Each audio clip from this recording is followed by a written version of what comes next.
नमाज ईद की अदायगी के बाद गुजरांवाला के शहरियों ने कब्रिस्तानों का रुख कर लिया है, जहां वो अपने प्यारों की कब्रों पर दुआएं कर रहे हैं। मजीद बता रहे हैं फहद बशीर।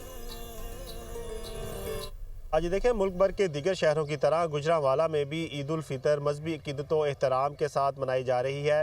नमाज ईद की अदायगी के बाद शहरियों की बड़ी तादाद ने कब्रिस्तानों का रुख कर लिया है, जहां वो अपने प्यारों की कब्रों पर आकर उनके लिए दुआएं मगफिरत कर रहे हैं। इस वक्त मैं चबन शाह कब्रिस्तान में मौजूद हूँ और यहाँ पर बड़ी तादाद में हम देख रहे हैं कि मर्द, ख़वातीन, बच्चे जो मौजूद हैं, जो अपने प्यारों की कब्रों पर आकर उनके लिए दुआएं खैर कर रहे हैं, उनकी कब्रों पर फूल डाल रहे हैं, कुरान पाक की तिलावत कर रहे हैं। ख़वातीन भी यहाँ पर बड़ी तादाद में मौजूद हैं, जो उनके प्यारे गुज़िश्ता साल ईद की खुशियों में उनके साथ शरीक थे, इस साल मौजूद नहीं है, तो उनकी कब्रों पर जहाँ उनके लिए दुआ कर रहे हैं, तो वहीं वो गम से भी नडाल है, अपने प्यारों को याद कर कर ज़ारों कतार जो है वो रो रहे हैं। बड़ी तादाद में लोग यहाँ पर मौजूद हैं।